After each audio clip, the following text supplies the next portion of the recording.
y voy a compartir. Muy bien, entonces aquí estamos ya.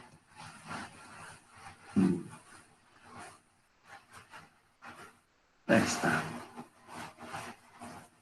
Espero que estén logrando ver bien las diapositivas, para que no haya ninguna duda. Bueno, estamos precisamente en el capítulo 2. El tema que está ahorita en estas diapositivas se refiere precisamente a el movimiento, ecuaciones de movimiento de un cuerpo rígido, tal como ahí dice el título. De allí pues vamos a ir deduciendo pues los tipos de movimiento de este tipo de cuerpos, sus ecuaciones, y luego estaremos desarrollando una serie de ejercicios para que tengamos pues un dominio pleno de este tema. Es decir, cuando concluyamos este tema estaremos concluyendo también el capítulo 2. No está muy amplio, pero sí es un poquito de cuidado este tema, no es tan sencillo, la verdad, también a nosotros nos cuesta un poquito, pero tratamos de dar lo mejor posible. Obviamente, entre temas y temas ya ven que hay unas cosas un poquito más complejas, sobre todo la física, que se caracteriza pues por ser un poquito especial. Bueno, empiezo entonces. Vamos a emitiendo las ideas. Por ejemplo, aquí tenemos un tipo de cuerpo, pues una pieza, es cierto que tiene rigidez. Y por ejemplo, desde el punto de vista físico, si hacemos un lanzamiento de ese cuerpo como el de esta figura, se puede determinar ese movimiento de su masa sin tener que considerar el movimiento rotacional. Es decir, lo aviento y lo puedo hacer en línea recta. Y eso me lo permite calcular ¿quién? La segunda ley de Newton. Cuánto se aceleró, etcétera. Pero ahora, si vemos otro cuerpo, como este caso, vamos a suponer que fuera un ladrillo, ¿no? El que estamos haciéndole los dos tipos de movimiento. Si ese cuerpo, en este caso, no se está lanzando, sino más bien le estamos provocando que se vuelca, como se indica aquí en esta figura. Ya hemos visto, pues, de que es muy distinto el movimiento de arriba al que tenemos aquí abajo. Entonces, se desea, por ejemplo, determinar el momento de su centro de masa al caer. Es decir, aquí, ¿qué hace este centro de masa? Va a girar.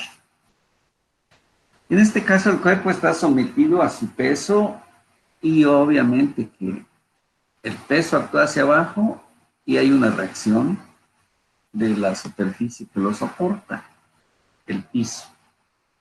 Entonces aquí ya no se puede determinar esa fuerza ejercida por el piso ni el movimiento del centro de masa sin analizar su movimiento rotacional en ese tipo de movimiento. Bueno, como estamos hablando de cuerpo rígido, hay que entenderlo plenamente, cuáles y cómo pueden actuar. Pues antes de analizar los tipos de movimiento, es bueno que conozcamos o identifiquemos a qué le podemos llamar un cuerpo rígido.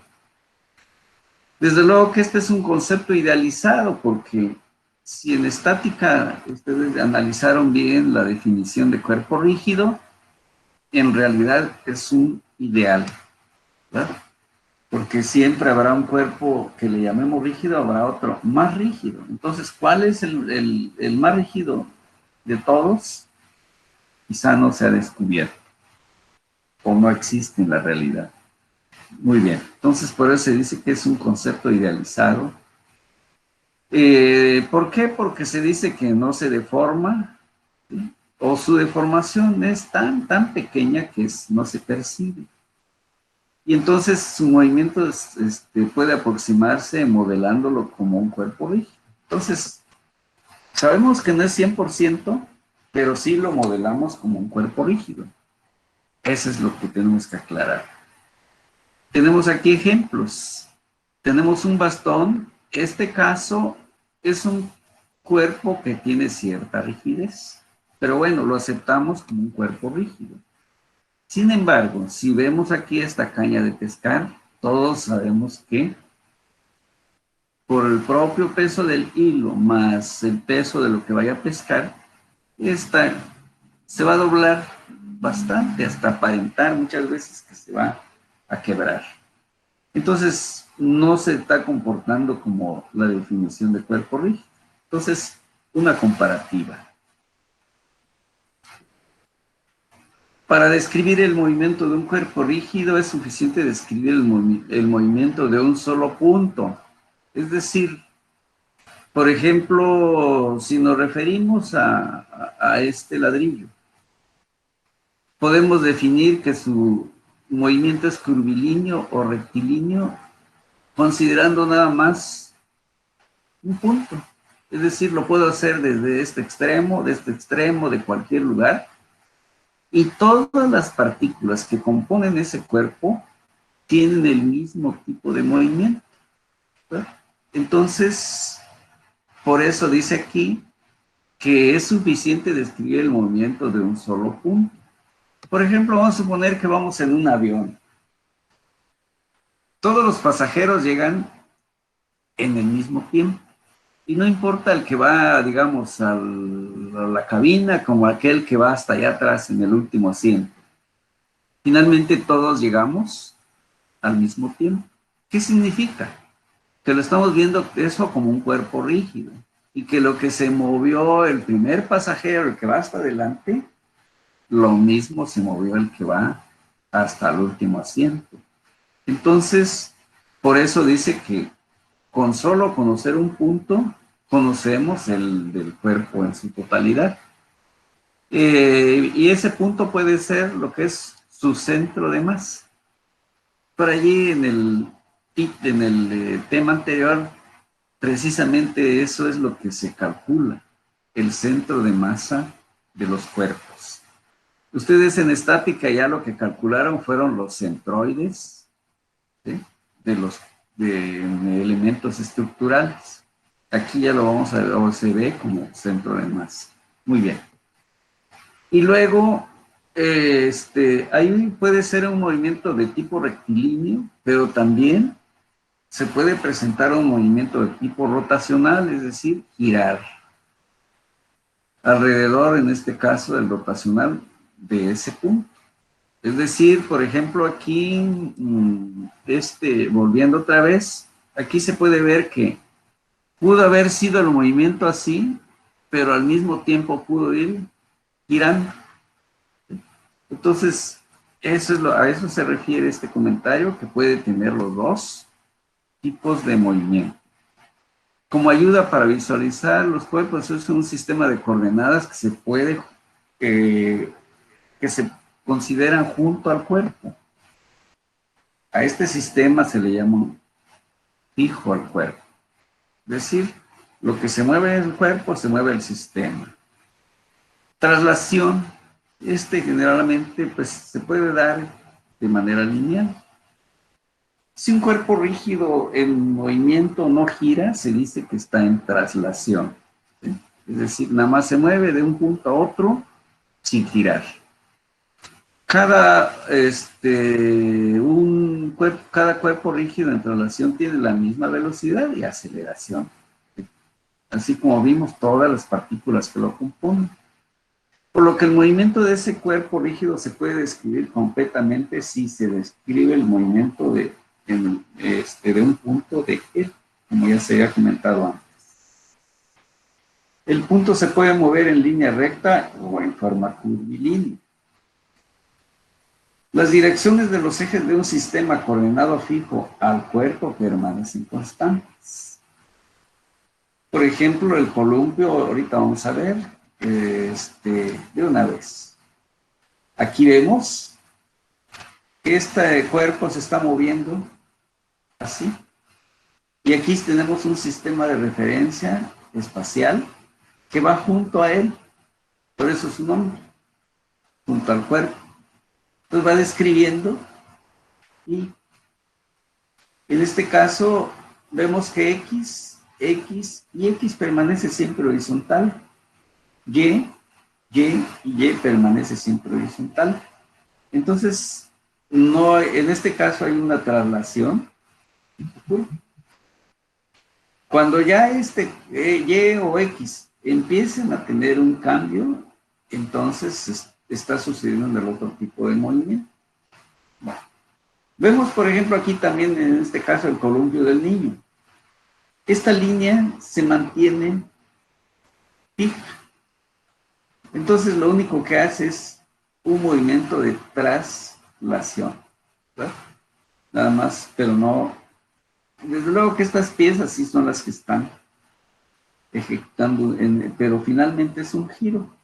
Entonces está combinando. Esta pieza se está moviendo de manera horizontal y está con cierta curvatura. Y es una composición de ese tipo de movimiento. También aquí, lo que decíamos, se agarra la partícula B y este cuerpo que es el mismo, si está en línea recta, esa es su trayectoria. Un punto A igual, pero lo que se movió A, este B, también se está moviendo A, porque es el mismo cuerpo.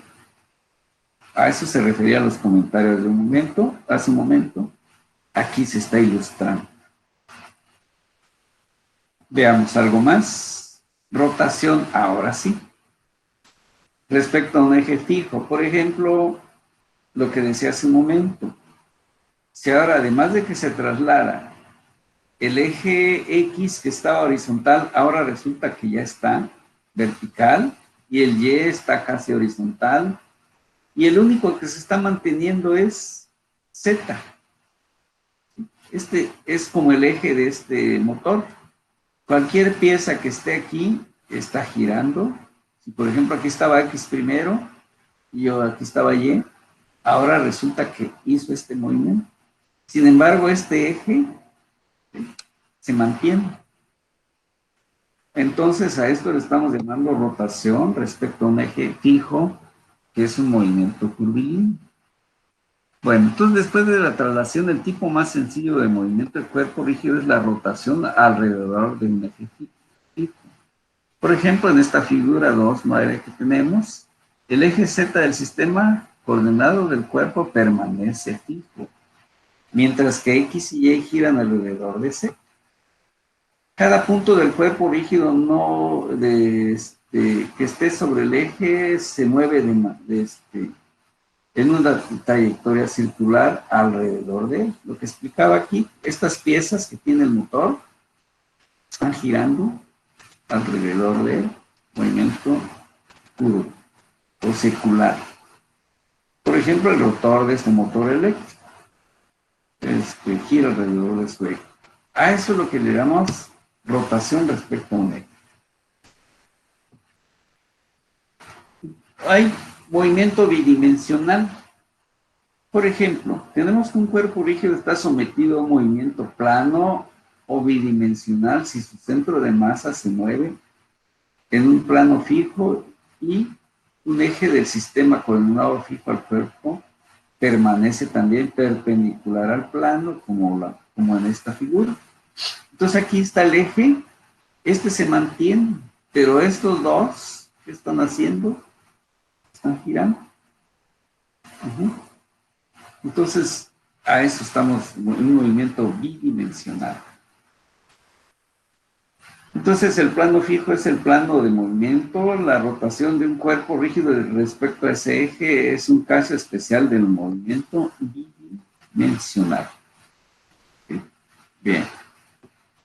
Ejemplos. Por ejemplo, tenemos un auto. Su eje no sube, no baja. Su eje se está moviendo en una línea recta. Entonces, aquí podríamos decir que A se está moviendo así. Sin embargo, cualquier parte de la rueda que esté alejado del centro se estará moviendo con un movimiento como este. está avanzando por un lado de manera, se está trasladando, o sea, tiene movimiento de traslación y también de rotación. Cualquier punto está rotando alrededor del eje del coche, de la rueda. Este es su movimiento que se puede representar así. Movimientos un poquito más complejos. Por ejemplo, aquí tenemos el caso de un cigüeñal.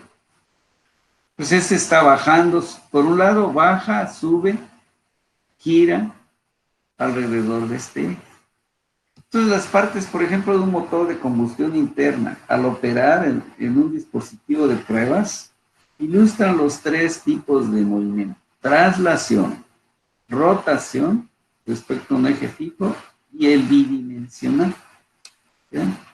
Entonces todos aquí se están combinando. ¿Cómo lo podemos ver en esta figura? Es decir, los pistones se trasladan dentro de los cilindros, las bielas están en movimiento bidimensional y el cigüeñal gira alrededor de un eje fijo, que es, ¿verdad? Ecuaciones. Ahora sí, ya viene cómo lo vamos a calcular, ya hemos visto cómo se puede mover un cuerpo. Ahora, ¿cómo lo vamos a calcular? Consideremos pues un cuerpo rígido que gira alrededor de un eje fijo como el de esta figura. Imaginemos una línea recta fija al cuerpo, ¿está? Y dentro de él, además de que sea perpendicular al eje fijo. Para describir la posición del cuerpo o su orientación respecto al eje, se especifica el ángulo. Ahora sí, ¿cuánto giró? Ya se cuantifica. Entre la línea y una dirección de referencia, como se indica en esta figura. ¿Qué es lo que está sucediendo? Una velocidad que se llama angular de giro, o razón de giro del cuerpo, y su aceleración angular, que lo presentamos por alto. Empecemos a familiarizarnos. W va a ser velocidad angular y alfa, aceleración angular. Bien, todos sabemos que teta es la cantidad de giro que está sucediendo aquí, el cuánto giró, qué ángulo se describió. Entonces, quiere decir que qué tan rápido, su rapidez, en este caso W, ¿de qué depende? De la cantidad que ha girado y del tiempo en que lo realizó.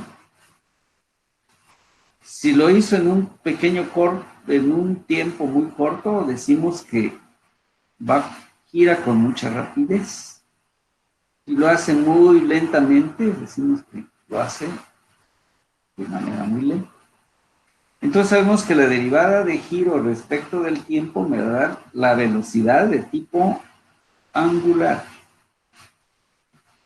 Si volvemos ahora, ya tenemos la velocidad.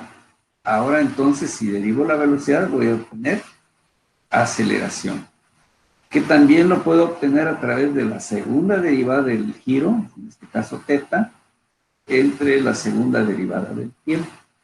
Entonces, estas dos ecuaciones las podemos usar para conocer la aceleración angular. Entonces, son las primeritas ecuaciones que tenemos que aprender a usar. Muy bien. Cada punto que no está sobre el eje fijo se mueve en una trayectoria circular alrededor de él, como ya se había visto. Con el conocimiento del movimiento de un punto en una trayectoria circular, se puede relacionar la velocidad y la aceleración de un punto con la velocidad y aceleración angular del cuerpo. En esta figura 2.18 se observa el cuerpo en dirección paralela al eje fijo. Aquí tenemos pues en esta figura, bueno, esta que tenemos aquí.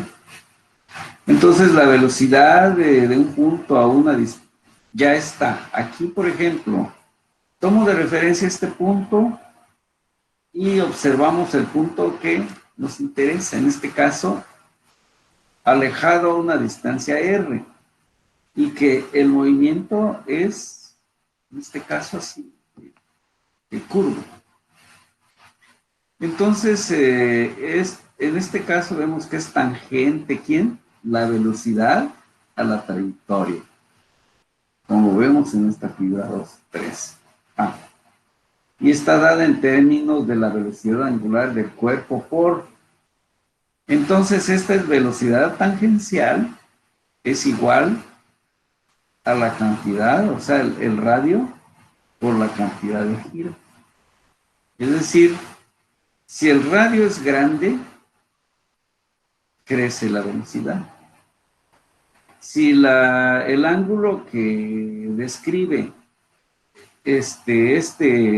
o va muy veloz, girando de manera muy veloz la velocidad angular, también la velocidad tangencial crece.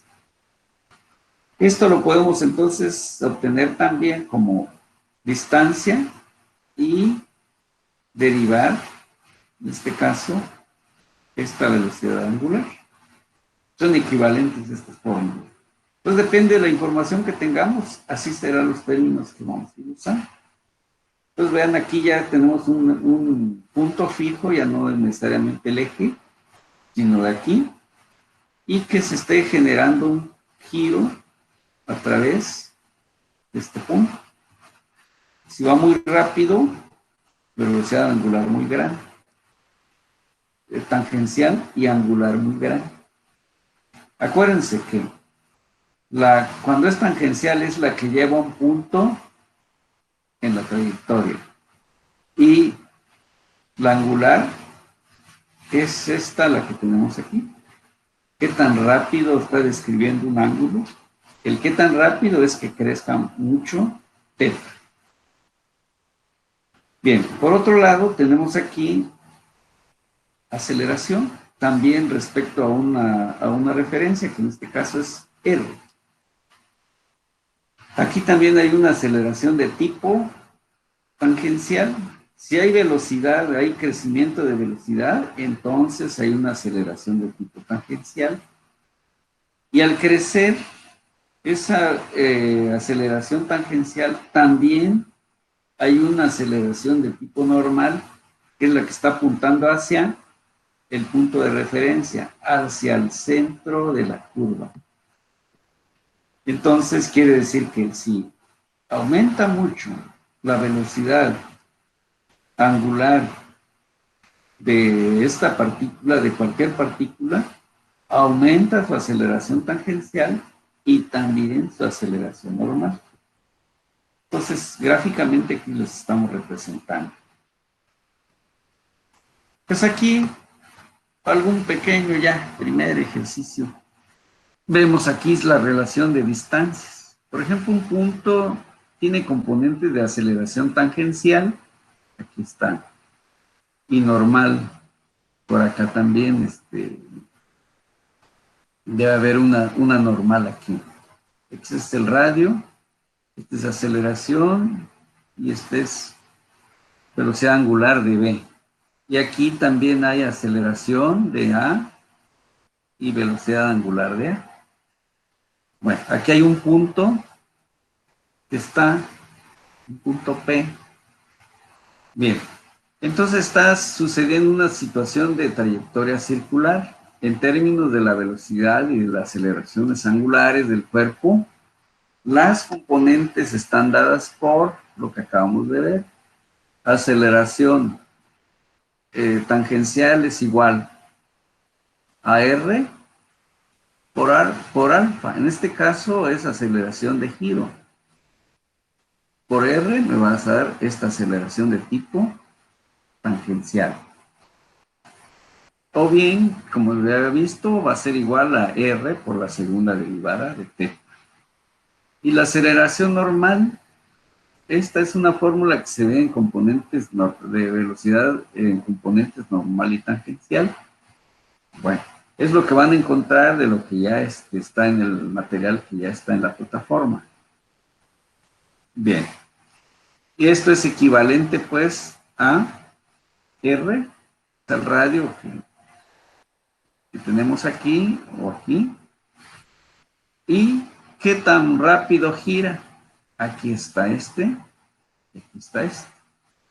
Entonces esto es igual a R, pero también esto lo puedo obtener como la primera derivada elevada al cuadrado. Entonces, son equivalencias de fórmulas. Entonces, con estas relaciones se pueden analizar problemas de cuerpos que giran alrededor de ejes fijos.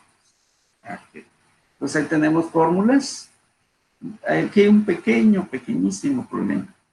Supongamos que conocemos la velocidad angular WA y la aceleración alfa A del engrane, ¿sí?, izquierdo de la figura 2.14. Conozco este.